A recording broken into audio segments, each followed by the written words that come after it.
Hey there, my friend. It's Yvonne Marchese, your resident age agitator and play instigator. Hey, I'm not really here right now. I am taking a summer break to rest and recharge and get ready for season 6 of the Late Bloomer Living podcast, which drops in early September. But in the meantime, I am sharing some of the most loved episodes from the past, including this one, which I know you're going to love. This conversation with Jen Polt Robinson at the time is one that still gives me goosebumps. This is our first conversation. I just had her on a couple of weeks ago, so this is the first conversation I ever heard with her. And if you've ever struggled with feeling like you weren't enough, this one is for you. Jen's honesty and humor about embracing her worth later in life is such a beautiful reminder of the power of self-compassion. Whether it's your first listen or a re-listen, I hope it brings you exactly what you need today. I mean, like I said, I grew up in New Jersey. They basically put you in a leopard print diaper when you're born. So I'm sorry. I'm like, everyone's like, oh, isn't leopard print out? I'm like, was it ever out? No.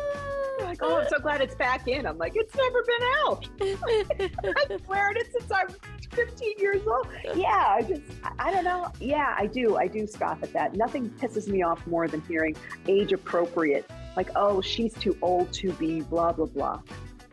Hello, you are listening to the Late Bloomer Living podcast, where we are reimagining and redefining what it means to be in midlife, where we are gathering energy, momentum, and excitement for our next chapter via candid conversations with other midlifers about their own pivots, pitfalls, and triumphs. I'm Yvonne Marchese, your host, and I'm so happy you're here. Not too long ago, I started doing Instagram Reels just as a challenge to myself. You might not believe it, but I'm a little camera shy. I know that sounds crazy if you've been listening for a while and know that I have a background as a stage actress, but I will tell you now that there's a reason I didn't do much film and TV work when I was acting. For some reason, I was always uncomfortable in front of a camera. I hated having to get headshots done, and now that I'm a photographer, I can tell you I'm far more comfortable on what I call my side of the camera than I am posing in front of one. Anyway, one of the challenges of podcasting is letting people outside your circle of family and friends know that your podcast exists. So social media is an amazing tool for getting the word out, and a bunch of my podcasting friends strongly suggested that I needed to do Instagram Reels and get on video in order to help market the podcast. Well, I resisted that idea for months. So I confess, I thought Reels and TikTok-style videos were for young people and maybe a little stupid. Then, one fateful Friday afternoon, I got a wild hair.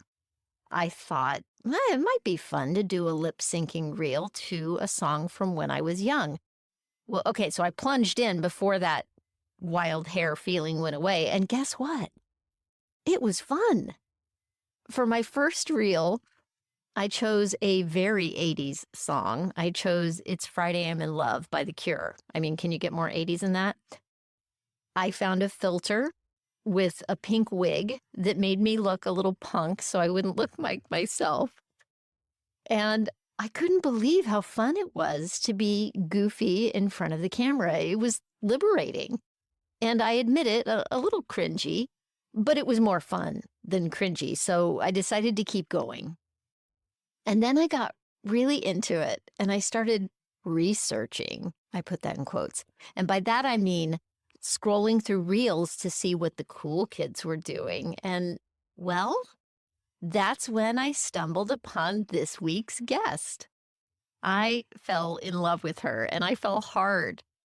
Her name is Jen Robinson, and I have a feeling you're going to fall in love with her too. She is equal parts motivational speaker, beauty expert, style coach, and comedian. After turning 50, and being constantly discouraged by the messages projected to women over 40, Jen set her intentions towards creating social media playgrounds that celebrate women. I can't wait for you to meet her. So, without further ado, here's Jen Robinson. Hey, Jen, thank you so much for being here with me today. Thanks for having me. I'm really excited to be here. I'm so excited too. I always like to say how I met people, and I've been watching your stuff on Instagram. I don't know, I started making reels a month and a half ago or something, and had been totally resistant to it before then because Yes. in fact 2 years ago I was like, I don't want to go on camera. Just Same. like since I started my podcast, like lots of stuff I've been busting through, all the little things that scare me, Anyway, Sure. so I'm doing the reels and I'm like, well, how do you do reels? Like, how does this work? So anyway, Instagram started feeding me more reels as it is wont to do, and the next thing I know, and it knows that I'm liking all the 50 plus woman stuff, and you started popping into my feed, and I'm like, oh my goodness, she's fun, so I'm watching your reels, and I've been watching them for a while and just totally enjoying them and giggling, Oh, and having a great time watching you. And I don't know, you posted something, what was it, a week ago I got in touch with you, Yeah. something like that, maybe, I don't know. Yeah. And I saw it and I was like, I just have to see if she'll come on. And I don't normally do that, And so I reached out and you got right back to me, and I was like, oh my God, that was awesome. And here we are. Here we are. You're like, I'm into relentless shamelessness. Let's get her on. I am. That's a really I can it. totally relate. I can totally relate to the reels thing. I tell my followers now on my Instagram, it took a long time for me to get to this place. So this year it's been like accidental influencer, I'm calling it, because it started with just like a handful of women and, just posting some things. But I would do lives. I'm like, I've got to try this live thing, go on live. And I would go on live and 6 people would show up. Right. And it's the worst I've only thing, done it like once. Ticker. Yeah, I've done it once in with the corner. And you're like, oh my God, what am I doing? And you can see how many people are on, but then you can also see how many people are dropping out, which is the worst. So I went on one time, I was doing, like a get ready with me. I'm like, that'll be good. I'll put my makeup on. I'm really comfortable doing that. And I could talk through all. And so 4 people came on. One of them was my straight male friend from high school, who I'm pretty sure did not want any tips on how to put on your eyebrows. And he gets on. I'm like, he's probably laying like, hardwood flooring in his house right now, and was like, oh, let me see what Jen's doing. And here I am, hey, Mike, I'm putting on my eyebrows. Like, I'm sure you're really. And I started to literally sweat out of my armpits, and I hung up in like 2 minutes. I was like, 5 people are on. Oh my God, now it's only 4. I'm losing them. I gotta go. Just dropped out. And now I get on them, and I'm on there for an hour and a half, and it goes by in a blink. But I was the same way. I was like, oh my God, I don't know. My if I armpits are sweating just thinking about it, because that totally happens to me. I do these things and I get all nervous and shy and feel like an idiot, and then I'm sweating and I'm like, okay, I gotta go now, bye. Yeah, I mean, and I'm an only kid, and my folks were always, do, perform, be, and so I've always been like, a bit of a ham. And so it was just very funny to me that I was like so nervous. I'm like, why am I so nervous to get on it? But it was that whole thing of not having someone to talk to, because when you only have a few people, they're not as interactive in the chat, and you don't see the other person. It's like having a Zoom call with yourself, so you're just talking, hoping something is connecting with them. Oh my gosh. gosh. If they're not replying, you're like, oh crap, I lost them. Oh, poop. Okay. Oh my goodness, this is so funny. So let's back up a little bit. You mentioned accidental influencer. So let's back up to what you were doing before your reels started taking off and your Instagram exploded and all that stuff. Go back to what started you even doing the way you're doing.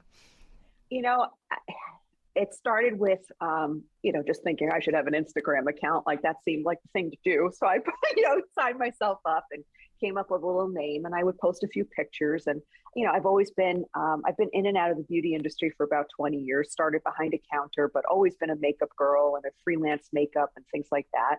And I was back in the industry again. And I had a lot of friends our age who were saying, it'd be really great if you would do some kind of YouTube channel, something, because there aren't a lot of women our age who are doing this stuff. Everyone was like 25 with perfect skin and no wrinkles, and they wanted someone who was, relatable.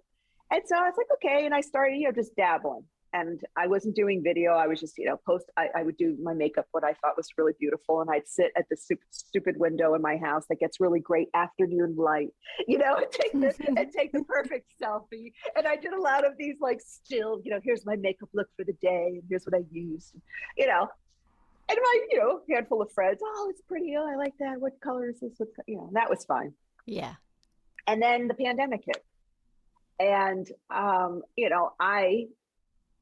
in looking to connect with people, I've been in sales all my life, and salespeople, we just don't know what to do with ourselves if we're not connecting with people. And so, I started joining some Facebook groups with women kind of our age and similar interests. We talk about beauty and fashion and styling.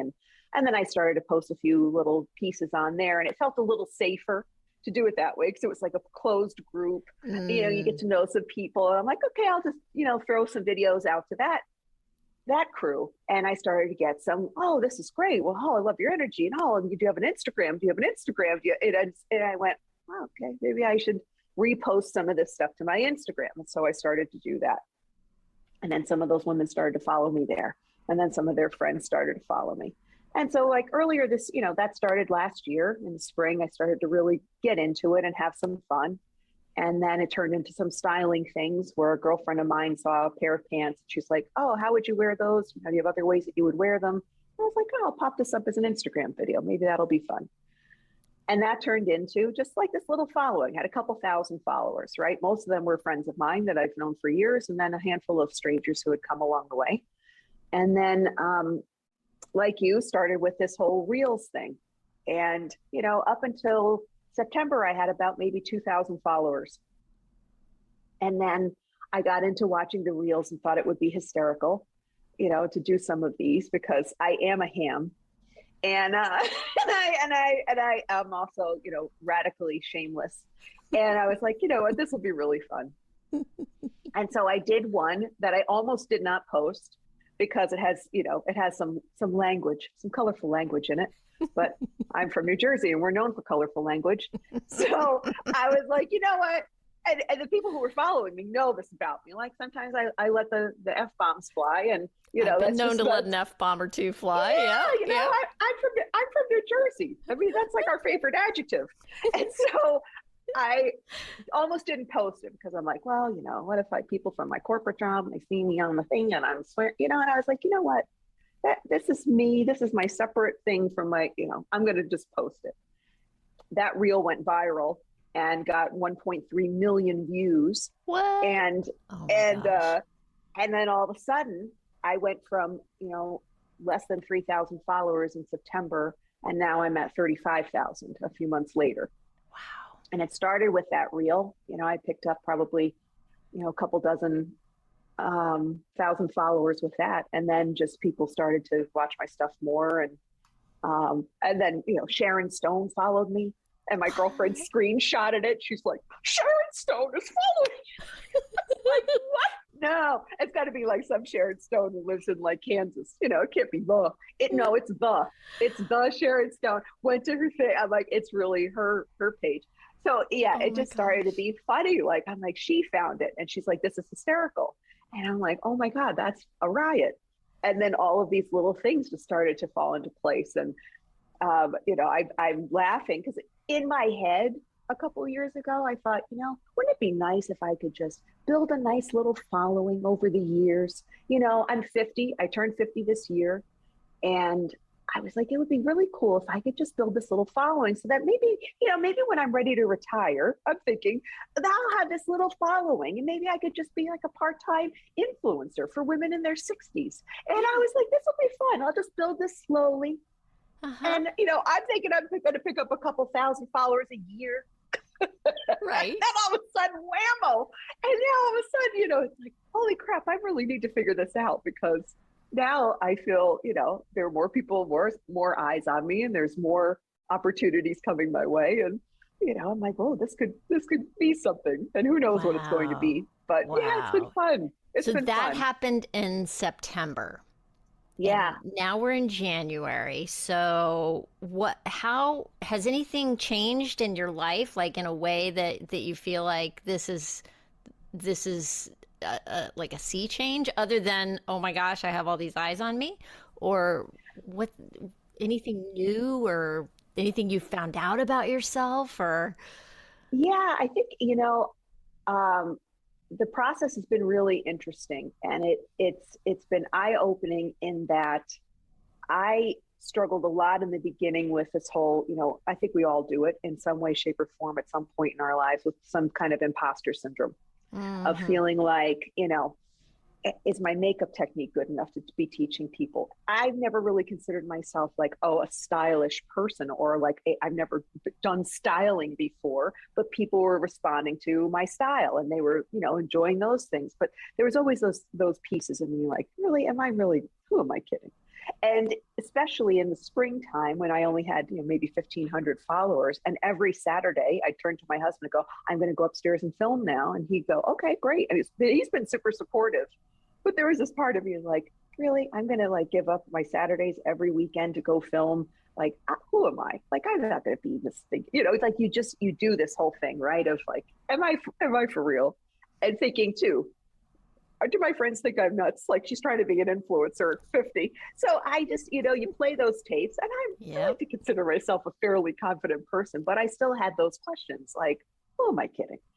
And the piece, I think that the thing that has resonated with me the most, what I've learned about myself is that I'm enough just the way I am. And my following has let me know that I'm enough just the way I am. And the revelation came when the response from the videos where I was being silly and tripping over my own feet and swearing in the videos and talking, as if we were just girlfriends and I wasn't trying to present. And I was just having conversations with them and just being me. Those were the times when they were like, this is so much fun. It's like I'm with my best friend having coffee. I get that comment more often than not. It's like having your best mate. I hear that a lot. Like, I feel like I'm with my best mate, or we're just having coffee, or we're talking about beauty products. And I realized that I think sometimes we get in this space, especially in this world of, social media and Instagram and all of those things, of feeling like you have to be excellent, or there's a level of perfection or something that you have to be. And we forget that people follow people and they connect with people. They don't really connect. Sure, they love the tips and tricks. Absolutely. But they really connect with me first. And they like me, and then they like what I have to say about what I'm doing. And it's been eye-opening about myself to just kind of go, you know what, stop trying to make, because I'm one of those people, I want to be good at it tomorrow. So I have to get the right lights, and I have to have the right camera, and I have to do, I felt like I had to have all the gear because I saw all these other people and they have these beautiful studios, and I'm filming with my iPhone on a tripod with a window and no like fancy lights, and I'm just winging it, and they're eating it up, it's been good for me to understand that that's part of the process. You just have to be okay with just being yourself, because people connect with the authenticity first, and then the tips and the tricks, and then they buy into what you're saying because they believe you. And so that part's been eye-opening for me, and it's a lesson I've learned about myself. Like, cut myself a break, and what I'm bringing to the table is enough. That's awesome. And you seem to be having just a ton of fun with it. It has been. It's been fun and amazing. The the thing that surprised me, I think, the most is just the level of kindness. I think you get into these worlds and people, you hear about all these keyboard warriors, just firing off crappy comments to people. And I get a few trolls here and there that say things. And I'm like, I didn't ask you for your opinion. Go away. But so many lovely, beautiful, kind, sincere. I've gotten the sweetest little notes from people talking about their kids doing these little outfit of the day dances. I have this stupid song I do sometimes where I wear the I was outfit going of the to ask day. you, can you do your song? It's so dumb. It's like, it's the outfit of the day. It's the outfit of the day. It's the outfit of the day. It's the outfit of the day. And I just dance around my stupid room and do something dumb and make silly. And it just flew out of me one day, like goofing around about to film something. Normally I would get on and say, okay, here's what I'm wearing today and here's what I got and this and that. And then that day I'm like, I'm just going to be stupid and sing a song and make them laugh because we were in quarantine.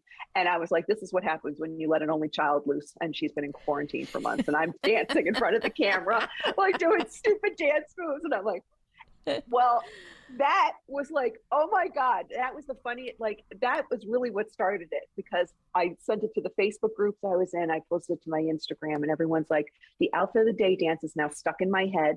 Then I started getting videos of children. It's outfit of the day. Little kids, like I'm big with the elementary school kids. Like I am a hit with the elementary school set. Like they are into me. I must be like a cartoon character because they send me videos of their little kids singing the songs, toddlers bouncing around, getting dressed with their moms and they're singing the song. And it's the cutest thing. And, but yeah, just this level of community that I did not expect that I was really surprised by. Like you hear about it when you talk, people who have followings like, oh, my community, my community. And my friend had been following me for a while. And when I started to pick up a little bit, she started to see some of the comments that people would leave and how affirming they were to me and how kind they were to me. And, and she said it so beautifully and I'll never forget it. She goes, this is the difference between a following and a community. And I was like, oh, isn't that cool? And I do feel that way about them. Like they really are. Some of them I know by name. I see their handle come up and I know what their first name is, even though their handle is something completely different. I'm like, oh, there's Anita. Like I just know that's her because we've talked now for a year plus some of us. They're my OG followers and I know them by name and I do feel connected to them. And some of them have sent me little notes and little gifts and offered services to me just because they want to help me. It's amazing. And in a time when I think we've all kind of lost some faith in people, and, we have those moments where we're like, oh, what is going on in the world? To see that there's still that genuine desire to connect and to support each other. It's really lovely. And that's the side benefit of this. That makes me so happy to hear that. That really is, that makes me really happy to hear that that's the way that's going for you.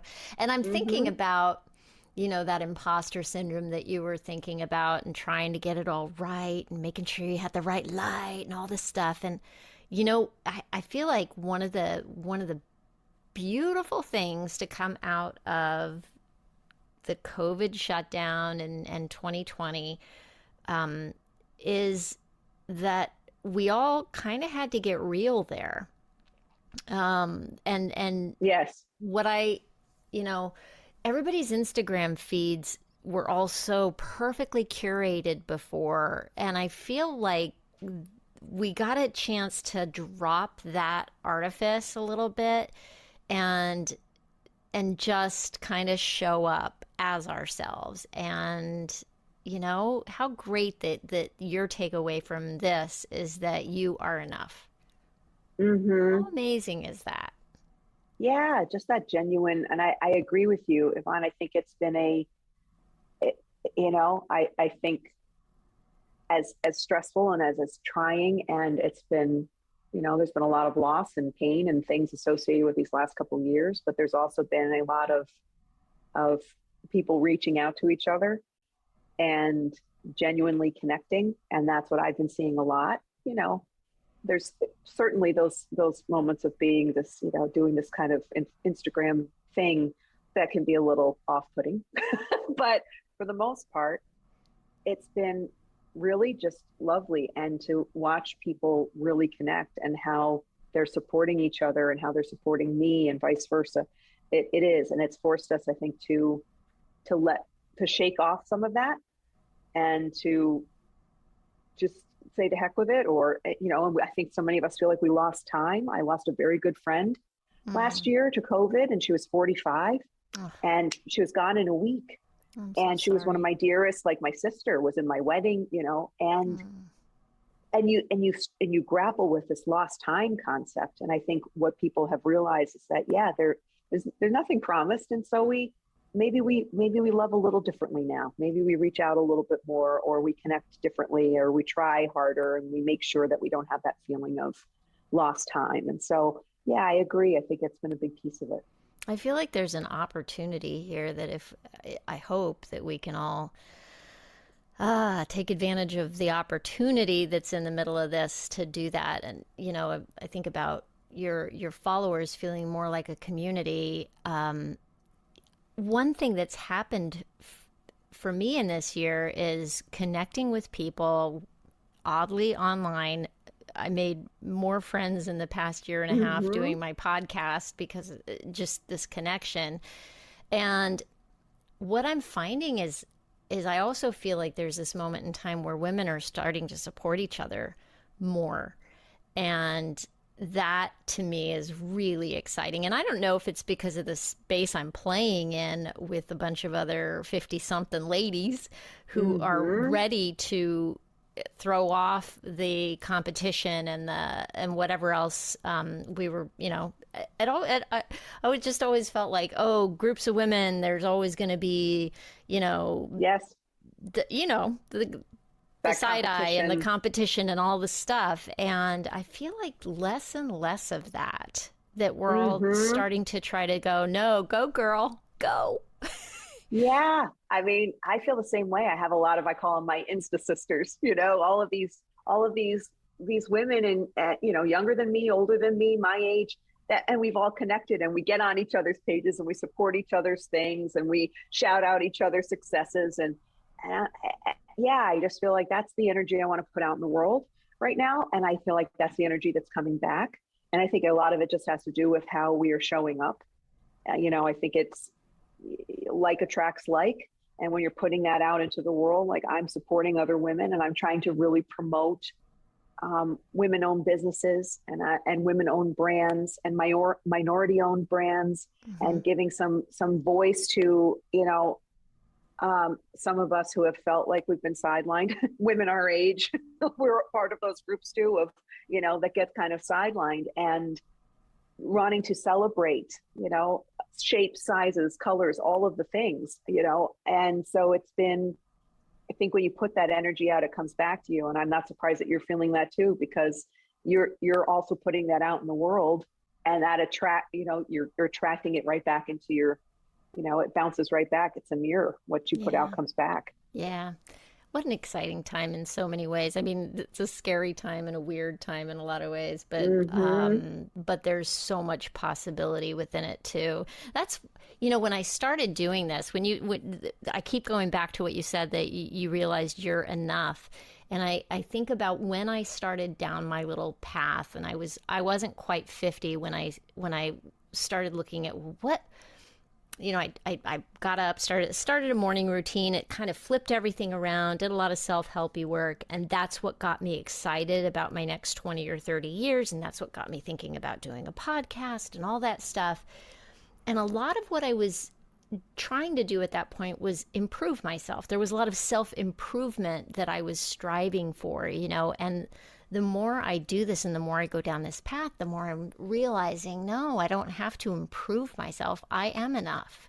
I'm enough.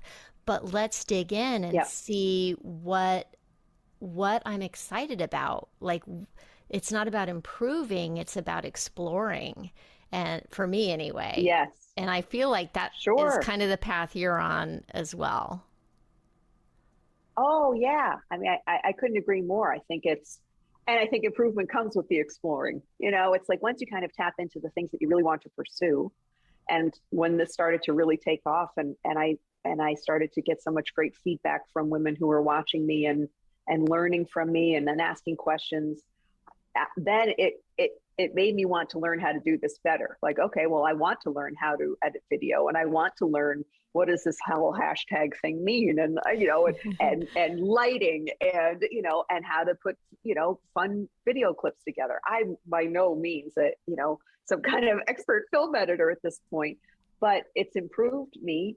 I've learned things because I was inspired to learn them, because I was exploring this avenue of myself that I hadn't considered doing. And now that it's tapping into so many things that I think I'm good at. And I get so much positive feedback for it. It spurs me on, and so nights when I would spend, everyone's like, how are you doing this? Like, cause I work full time.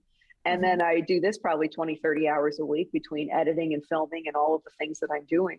Everyone's like, what? I'm like, I don't hardly watch television anymore. I sit with my husband, he'll watch TV, and I'm over there looking up reels, audios, and what am I going to do? planning my content and all of that. But I am enjoying it. It's tiring for sure. I have my days where I'm like, whoo, but it's gotten me excited about it, and I've learned other things and figured out technology that I wasn't familiar with, and a lot of it was trial and error and cutting myself a break. Like, okay, well, that one, now I look at my content from a year and a half ago, and I'm like, well, I'm doing much better filming now. My lighting is better and my angles are better, and I've learned what to do with that stuff, and it's all a work in progress. But I also think that's what my following is there for. They love it. They love watching it evolve. When I took off, all these little OG gals have been with me for a year and a half. We're like, that's our girl. There she goes. We knew it was going to happen. And it was so great. It was so great to see them. Like, they were thrilled to see something like this happen for me. And so that part was really neat. And so when things are happening, I'm like, guys, I got my first paid deal. They're like, yeah, that's our girl. It's been really cute and fun. Oh my gosh. I have a question for you. If you, like, how different are you now from, let's say this technology had been available for you in your 20s or 30s? Would you have gone this route? Is it the timing of your life, or a confluence of all these events and, 2020 and the shutdown and that's a great question. I like to think that I have always been a fairly self-confident person. But I don't know if I would have taken those type of risks to put myself out there in this way back then.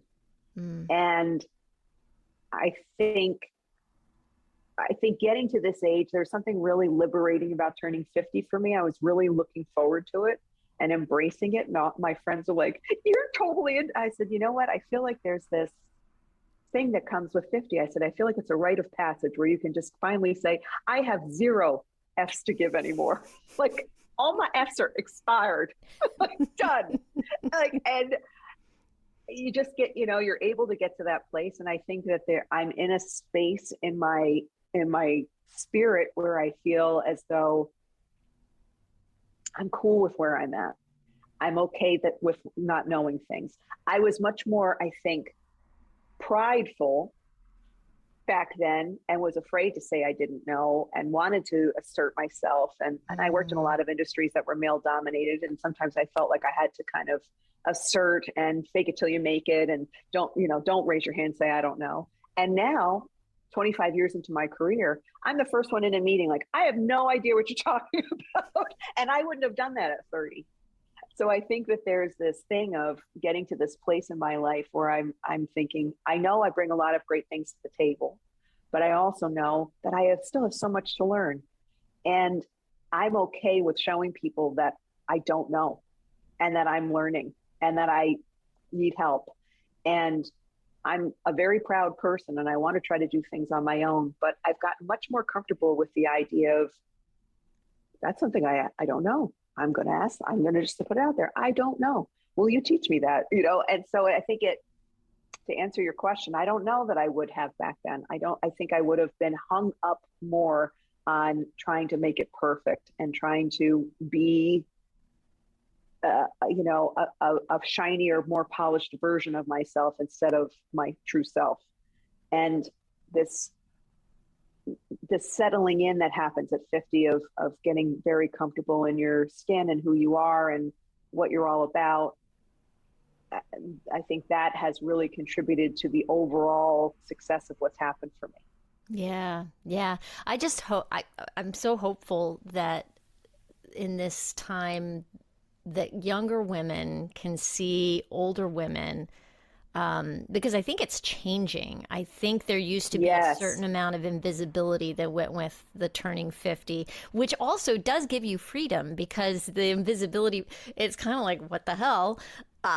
I'm invisible Yeah. anyway. Who cares? And Yep. let me just do what I want to do and do what I like. And there is such freedom with being this age. And I I guess I should only speak for myself on this, but I still feel really good physically.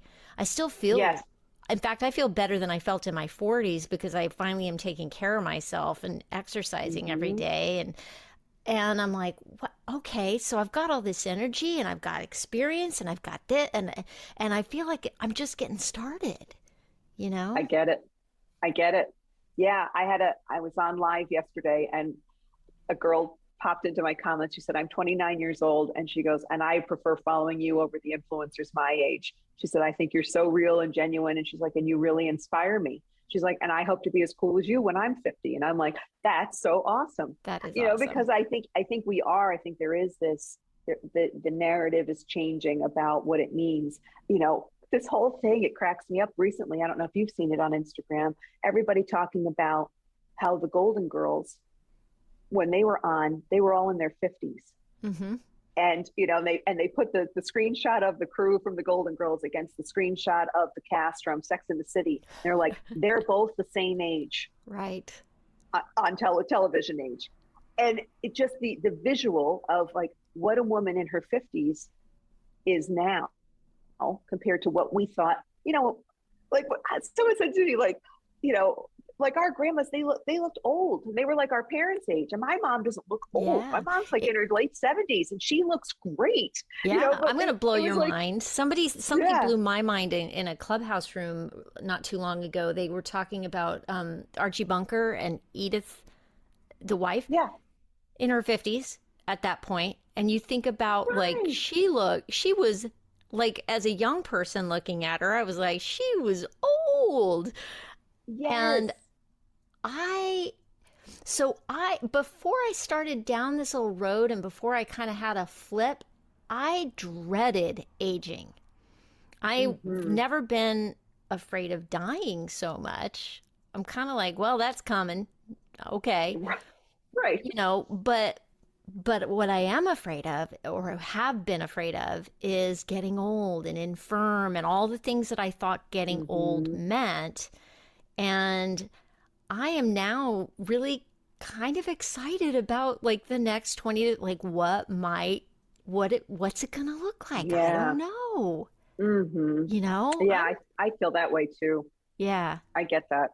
Yeah, there's just a hopefulness that I think a lot of women, um, not many women don't feel as they approach this age. They feel like, oh, this is, I'm 50 and this. I'm like, yeah, I'm just getting started. Like, let's go. And I talk about this with my followers all the time. Like, I'm here to live out loud. I love that quote. What did I come here to do? I came to live out loud. And I think it resonates with me so much, especially as I've turned 50. Just that feeling of, hey, I don't feel the need to be quiet. This whole dress your age. What the hell does that even mean? Right? I have this conversation all the time with women. They're like, oh, I'm too old to, and then fill in the blank.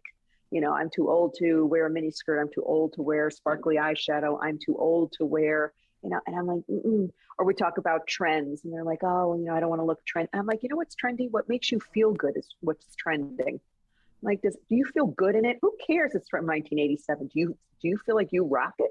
Then go rock it. I'm like, trends and all of those things, I think, are just a bunch of BS to keep women second guessing themselves. And instead, Mm-hmm. it just embracing like, hey, this is the stuff that I feel good doing. This is the stuff I feel good wearing. I'm like, why?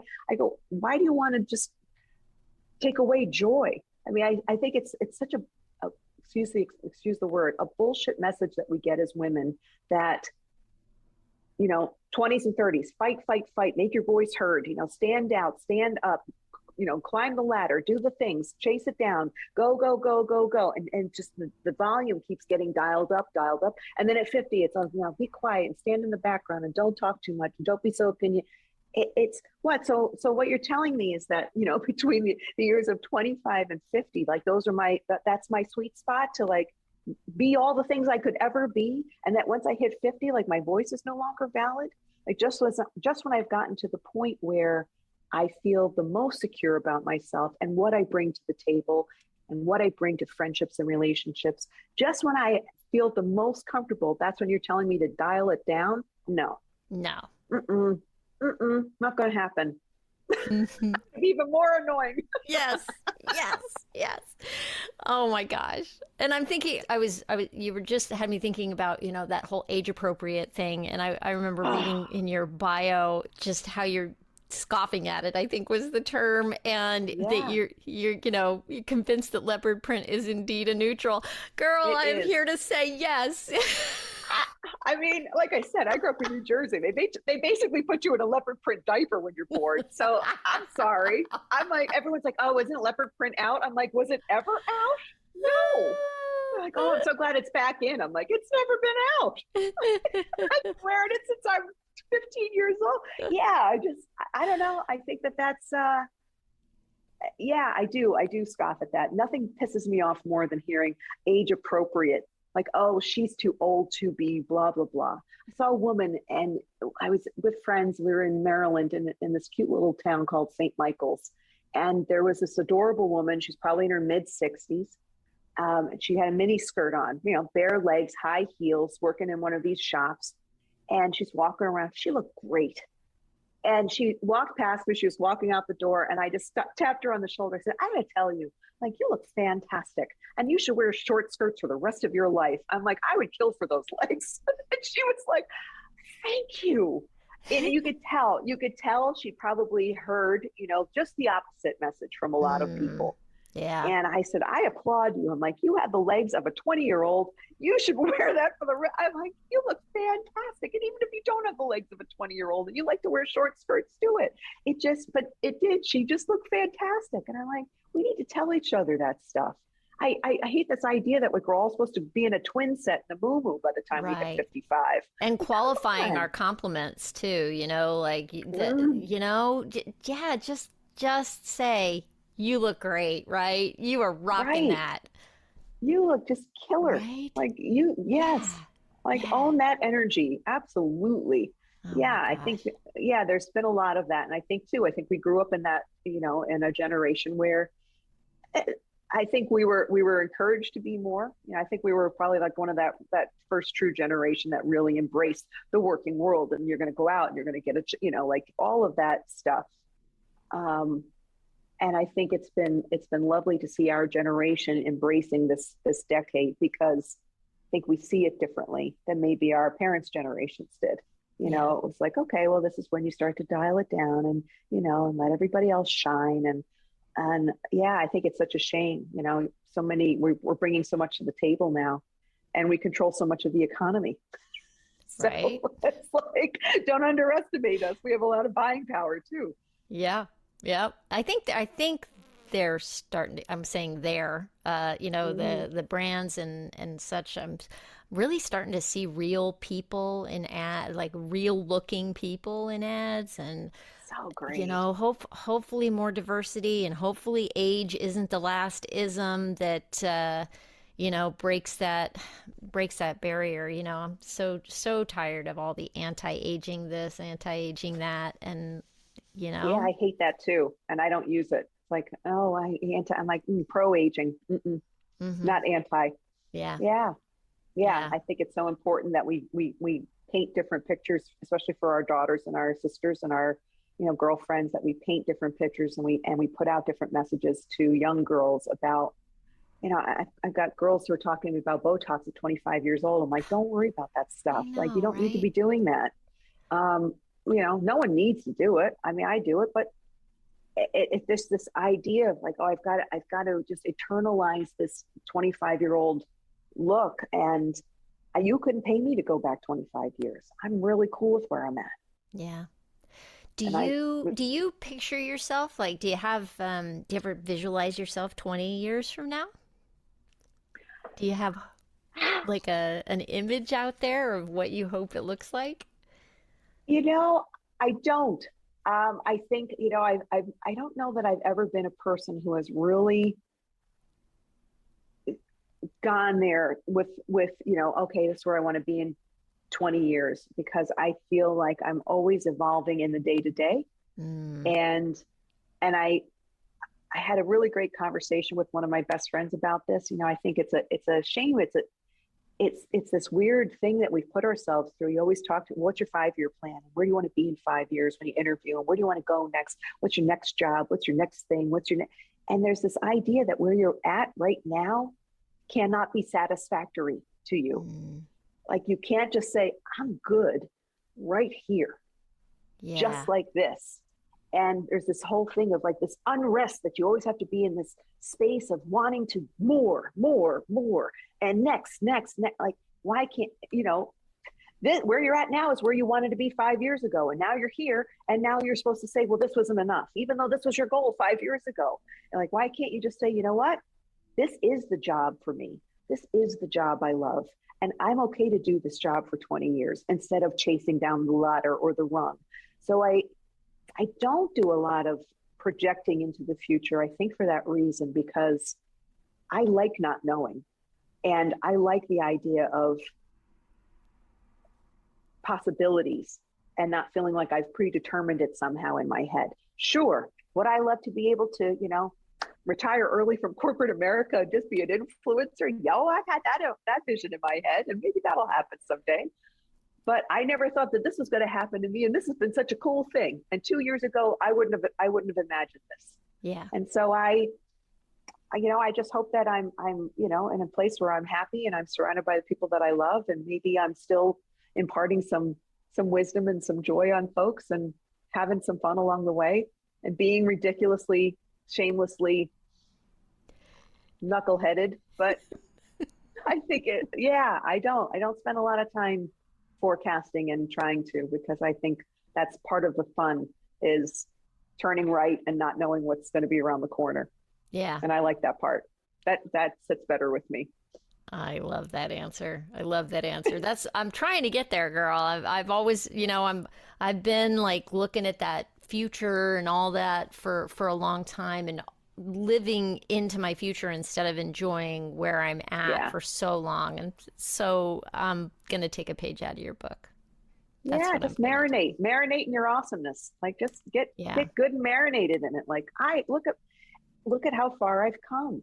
I think it's important sometimes that we take stock on what we've done, and not what we haven't and where we need to go. It's like, look at all the stuff. We had to do this thing at work this year where we had to write a letter to ourselves and kind of recap all the things that we learned or did or were proud of. And it was a really nice exercise. And I almost feel like it's something we should all do every year, like after the end of the year, instead of projecting, what am I going to do for the new year? It's a take stock of what you did and how you grew and what you accomplished in the year prior. And I think that's the thing. We're always turning the page. Like, why can't you just sit and marinate in what you've done and how far you've come and obstacles that you've overcome over time, instead of like, oh, now I'm going to turn the page on the new year and there's some new goals for me to achieve. And I think that's where people, where we get a lot of restlessness and stress, is this feeling of, oh, this is not enough. Today is not enough, and tomorrow needs to be better than today. And it keeps you too focused and doesn't allow you to just breathe and open up for some opportunity, and to be in a moment and experience something fun and be Mm, open and available to it, because you're so like zeroed in on something different. yeah. Thank you for that. I mean, that is probably exactly what I needed to hear today. Oh, good. That's nice to hear. Absolutely. Yeah. Oh my gosh. Yeah. Look at you. You got a podcast. Like, I mean, that's amazing. Yeah. You know, I mean, these are things that, you know, a lot of people our age don't do, that they're afraid to do. And that you should be proud of that. That should be something that you're like, it took you me know what? 2 There are a lot years of women to who put it together. I mean, I thought about it was in my mind for 2 years and I was afraid and I, you know, had a lot of reasons for not doing it right away. And just thrilled that I finally got out of my own way. Yeah, and there'll be people who've had this idea that you've had for 10 years and haven't done anything with it and won't. Yeah. You know, and you acted. And I think that's the fun part. You know, sometimes you don't know what your next dream is going to be. And it kind of crops up and surprises you. Like, well, maybe I will like to do that. I didn't think about being an influencer 5 years ago, even like that. That was even like a possibility. But now I'm going, maybe I could do that. Who knows? Amazing. Oh my goodness. Well, where can people come and find you? Oh, so my handle is making up for glossed time, like lip gloss, making up for glossed time. Instagram, there's a Facebook group and there's a YouTube channel, and hopefully soon to be a website, maybe a membership forum where we do virtual styling and virtual lessons and some fun stuff on the horizon. So those are my goals for the new year, to just expand on this community and give them more opportunity to connect with me and with each other. Yeah. So that's where you can find me. Fantastic. Oh my gosh. Thank you so much for your time and the conversation. Thank I knew you. it was going to be fun, and it just was. Oh, good. I'm glad I didn't disappoint. Wow, this has been really great. And thank you so much for the invitation. I was thrilled to be invited. And this is my very first, appearance as a guest on a podcast. And I just want to thank you for making such a wonderful experience. Home run, lady. Home run. Man, oh man. Hey, look at us. Look at us go. It's amazing. Thank you. Thank you. Well, there you have it. She is so much fun to talk to. I love that she's willing to put herself out there with total abandon and is comfortable enough in her skin to do things that are silly and funny, even as her underlying mission is for nothing less than a pro-aging revolution.